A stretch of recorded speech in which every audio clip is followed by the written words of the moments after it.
이번에는 과민성 방광증후군에 대한 실제 치료 사례들을 전해드리는 시간입니다.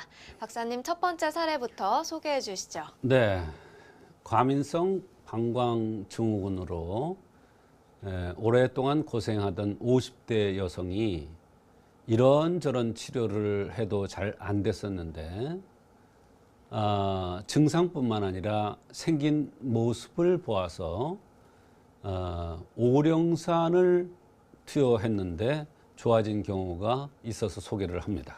구체적으로 어떤 증상들이 있었나요? 네, 소변이 자주 마렵고 잔뇨감이 심하면서 자다가도 소변을 보러 간다고 했습니다. 재채기를 할 때 소변이 나오는 것도 있었는데요. 50대 여성 중에는 갱년기 증상이 오면서 음혈지부인 방광 쪽이 약해져서 재채기를 하거나 웃으면 소변이 나오는 경우가 있는데 이것은 대단히 중요한 증상 중에 하나입니다. 여러 가지 증상을 치료할 때 재채기하거나 웃을 때 또는 빨리 걷을 때 소변이 새는 현상은 굉장히 중요한 하나의 지표가 되기 때문에 꼭 의사한테 얘기를 해야 됩니다. 더군다나 이 여성은 배에서 물소리가 나고 손목, 발목이 아프면서 발목에서 딱딱 소리가 난다고 했습니다.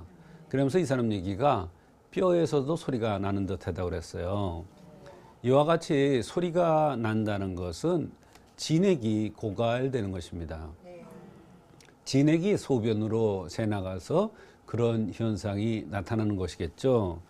이럴 때는 방광증후군을 치료해주면 이 소리가 나거나 관절이 아픈 이런 것도 치료될 수가 있습니다. 가끔 어지러워서 핑 돌거나 가슴이 이유 없이 두근거린다고 그랬는데 이 가슴 두근거리는 현상도 방광, 즉 오령산과 연관된 증상 중에 하나입니다.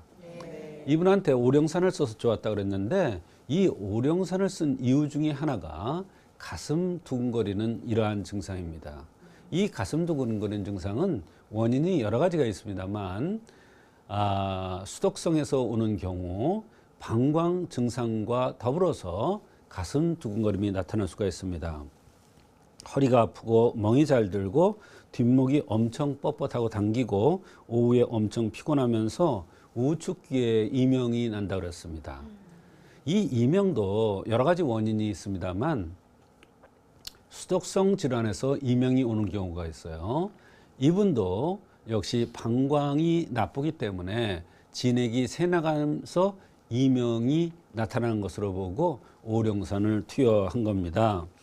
살이 많이 쪄서 부대끼고 화가 나면 참기가 어렵고 두통 증상이 있는 등 아주 다양한 불편함을 호소했습니다. 소변과 관련된 증상뿐만 아니라 가슴 두근거림, 관절 통증, 여러 가지 증상들을 호소하셨는데요. 이렇게 증상들이 다양할 경우에는 우선 생긴 모습으로 체질을 판단하는 게 중요하겠죠? 그렇습니다. 이 여성은 특징이 여성 쳐놓고는 두상이 컸고요. 이마가 튀어나왔고 넓었으며 이마에 주름이 많이 지는 그러한 형상을 하고 있었습니다. 이마가 넓다는 것은 선천적으로 방광이 약하다는 것을 얘기하고 두상이 크다는 것은 양이 허한 것입니다. 그런데 양이 허하면은 바로 소변에 이상이 나타날 수가 있습니다. 그래서 오령산을 투여하였고 오령산으로 좋은 효과가 있었던 것입니다. 이마가 튀어나왔다는 것도 방광이 허해질 수 있는 그러한 증상이라고 볼 수가 있습니다. 제가 크다고 그랬고 또 이마가 넓다고 그랬습니다. 두상이 크다고 그랬고요. 한의학에서는 큰 것을 병으로 봅니다. 크면은 허한 것입니다. 허하면은 그곳에 여러 가지 불편한 증상이 나타날 수 있는데 그 중에 하나가 방광 증상이 되겠습니다. 방광 증상 중에서도 과민성 방광 증후군이 나타났는데 이것은 방광의 증상이 한 가지만 나타나는 게 아니라 여러 가지 증상들이 복합돼서 나타난다는 것이기 때문에 과민성 방광 증후군이라는 병명을 붙인 겁니다. 방광이 좋지 않을 그런 형상을 가지고 있는 사람들은 언제나 스트레스를 많이 받거나 또는 너무 피로하면은 방광으로 약점이 드러나서 소변에 이상이 나타나는 것입니다. 환자분이 말씀해 주신 여러 증상이 연관이 있어 보입니다. 어떻게 치료를 해주셨나요?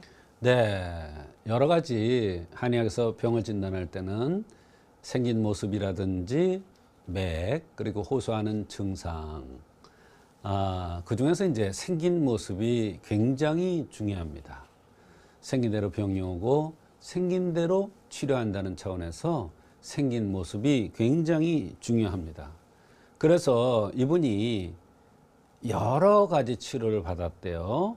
그 중에는 소변을 정문으로 하는 곳을 다녔겠죠. 그러나 이런저런 치료를 받아도 안 됐었는데 이와 같이 생긴 모습, 맥, 호소하는 증상을 보고서 감히 오령산을 투여했는데, 오령산을 가감했었어요. 투여했는데 좋은 효과가 있었습니다. 이 오령산은 방광의 주약으로 되어 있습니다. 물론 방광을 치료하는 약이 여러 가지가 있습니다만 오령산은 방광의 주약입니다. 특히 오령산은 두상이 큰 경우, 콧구멍이 드러나는 경우, 이마가 넓은 경우, 두상이 크면서 이마가 넓은 사람들한테 방광 증상이 왔을 때 아주 명약입니다. 물론 거기에는 그때 나타난 증상에 따라서 여러 가지 처방을, 여러 가지 약재를 가감해서 씁니다. 본방대로 쓰는 게 아니라요. 네, 그것은 왜 그러냐면 원인과 그 나타난 증상이 다양하기 때문에 오령산을 본방대로 쓰는 것이 아니라 가감해서 쓰는 것입니다. 이분에게 오령산을 쓰신 이유도 좀 더 자세히 설명해 주시면 좋겠습니다. 네, 오령산은 제가 두상이 큰 사람한테 쓴다고 그랬죠. 그 다음에 이마가 넓은 사람 또는 삼백 아닌 사람. 삼백 아니라는 건 뭐예요? 흰 자위가 있고 검은 자위가 있는데 흰 자위가 많은 거예요. 검은 자위보다. 그래서 흰 자위가 세 곳에 다 보여요. 대개 보면 눈동자 이렇게 보면 검은 자위가 있기 때문에 흰 자위가 좌우가 보이는데 세 곳에 다 보여요.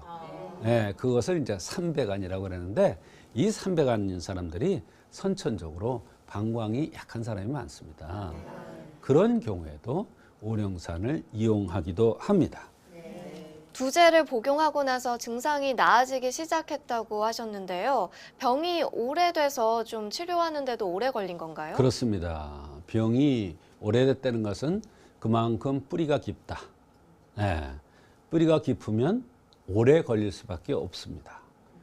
그래서 한제를 썼을 때는 몸 컨디션은 굉장히 좋은데 증상은 별로 나아지는 것 같지 않다고 그랬습니다. 그러나 안색이 좋아지고 몸 컨디션이 좋아진다는 것은 약이 올바로 들어가고 있다는 뜻입니다.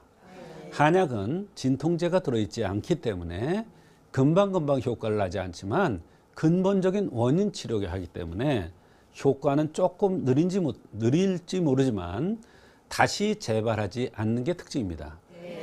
단지 거기에는 조건이 있습니다. 생활의 법도를 본인이 잘 지켜야 됩니다. 생활의 법도를 지키지 않으면 반드시 재발할 수밖에 없는 것입니다. 그래서 환자들은 약만 먹으면 된다, 침만 맞으면 된다가 아니라 내가 생활의 법도를 올바르게 잘 지키면서 한약을 쓰거나 침 치료를 받으면 근본적인 치료가 가능한 겁니다.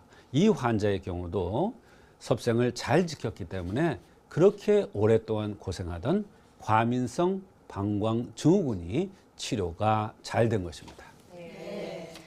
네, 올바른 생활 습관을 가지는 것이 무엇보다 중요하겠습니다.